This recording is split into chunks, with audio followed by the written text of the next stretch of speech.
Vermont's diversified jobs future is bright. Manufacturing, deployment, and production of renewable energy and efficiency, tourism, technology, and the agricultural sectors, they're all sectors in our economy that have the potential for unlimited growth. But as we put Vermonters back to work, one job at a time, let us always be mindful that government does not create jobs. Entrepreneurs do. What government must do is to make the necessary infrastructure choices that are absolutely essential to job growth for this new era. The agenda consists of 5 simple goals: expanding broadband, containing healthcare costs, educating our workforce, providing tax fairness and credit for emerging businesses, and supporting a renaissance in Vermont agriculture. It is big, it is ambitious, and it is achievable if we view it as our common purpose. Let's do that together.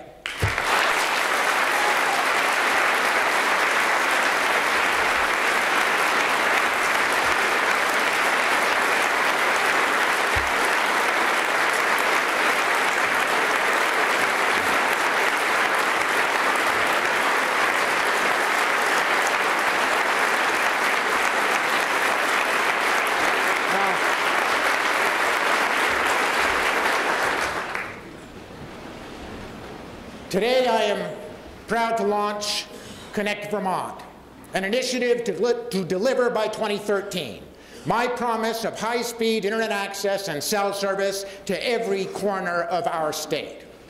If not, thank you.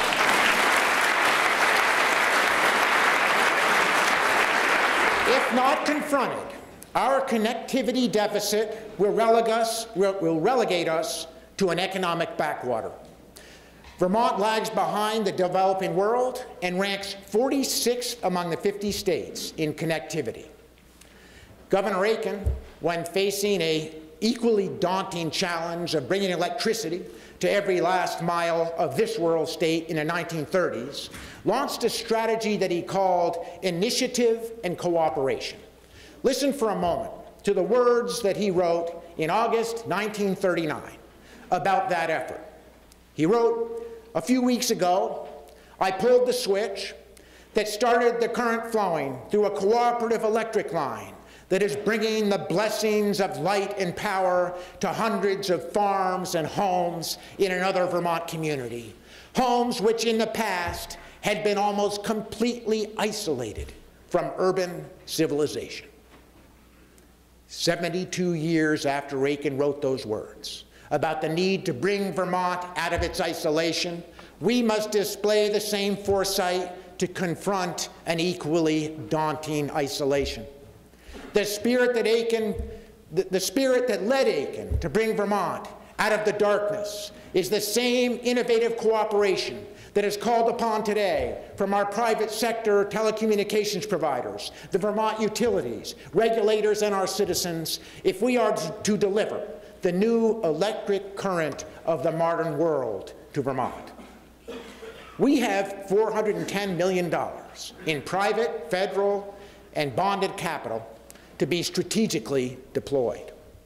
These resources present Vermont with a once-in-a-lifetime opportunity to initiate and cooperate by completing the build-out of the smart grid, broadband, and mobile phone service in a collaborative marriage of the telecommunications and electrical utility sectors to create one shared broadband infrastructure for Vermont. We will not and cannot compete and prosper in the global economy until and unless we deliver on this promise. We all know that it won't be easy, but Vermonters elected me on my pledge to get tough things done, and we will. Indeed, we are too small to fail.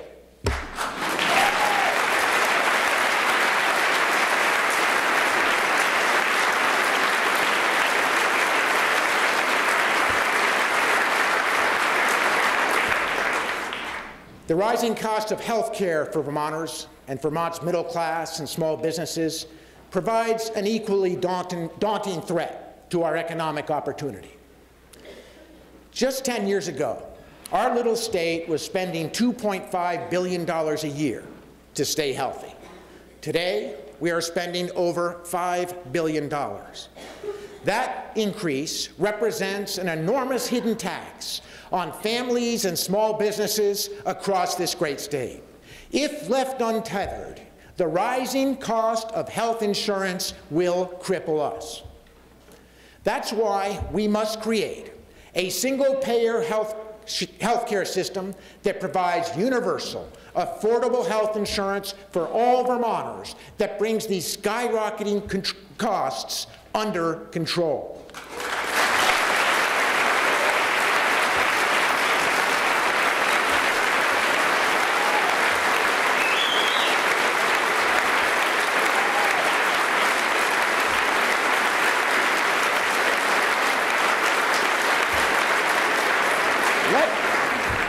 Let Vermont be the first state in the nation to treat health care as a right and not a privilege, removing the burden of coverage from our business community and using technology and outcomes-based medicine to contain cost.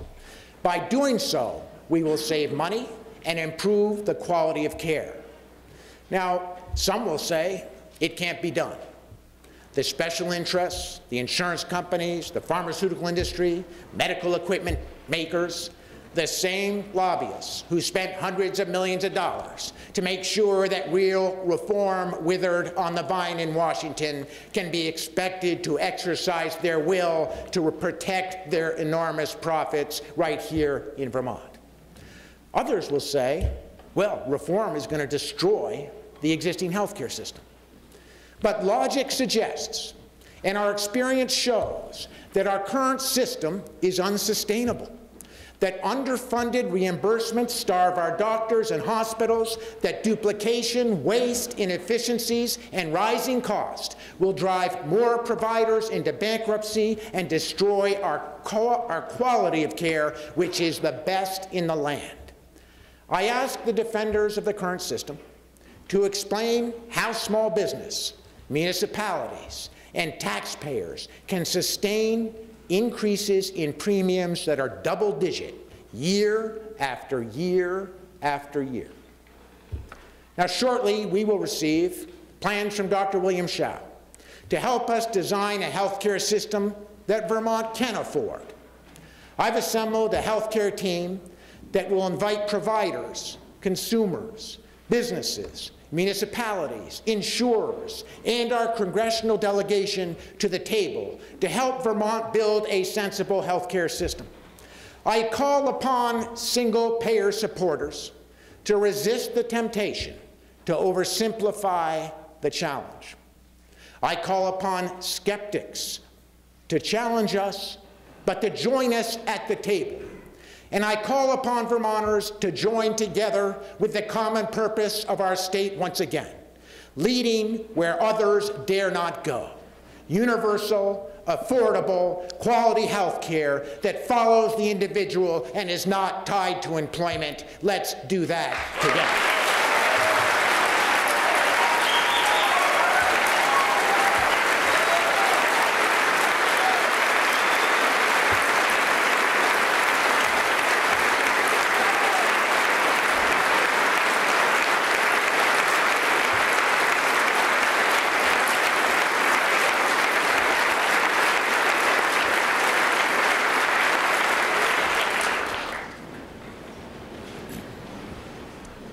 In a democratic society, educating our citizens is our single greatest obligation.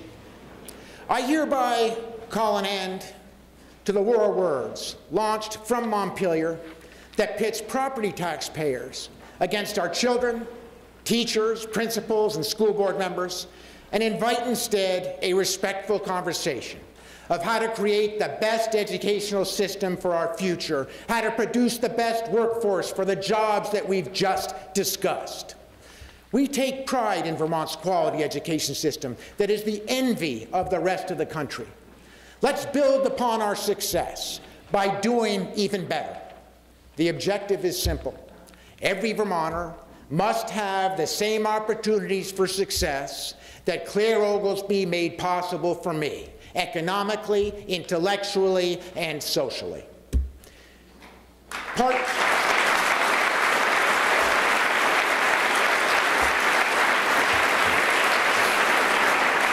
Part of achieving that success is ensuring that our children don't grow up in poverty. Almost 1 in 3 Vermont children live in low-income households without proper nutrition, quality early education, or a stable home.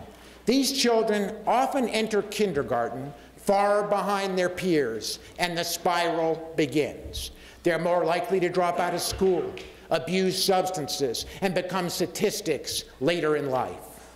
We can make a difference in their lives, and by God, we will.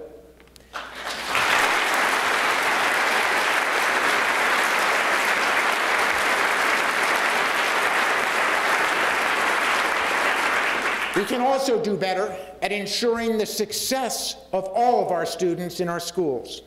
While we're rightfully proud of our outstanding education system, we are not delivering for every single student.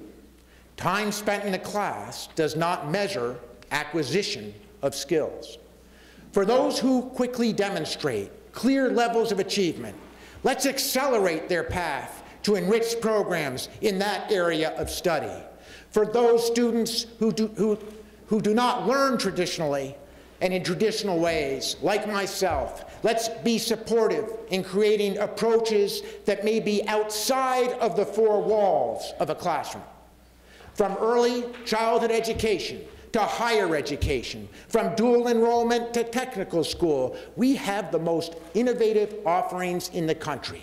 Our challenge is to break down the silos into a seamless system that allows each individual learner to integrate into the array of programs that inspire lifelong learning. That must be our commitment.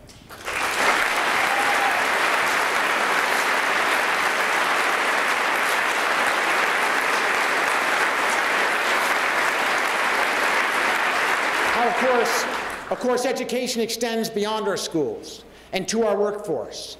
Herein lies the greatest challenge. At a time when Vermonters are facing unemployment and underemployment, many of our job creators can't find qualified employees, and it's the responsibility of government to help fix that problem. Let me be specific. Right here in the chamber today, we have representatives of businesses who are looking for qualified employees. IBM in Essex is looking. GE Rutland is looking. Vermont Circuits in Brattleboro is looking. Sonax in Rockingham is looking, and the list goes on and on. Our job is to have a pool of applicants trained and ready for that workforce.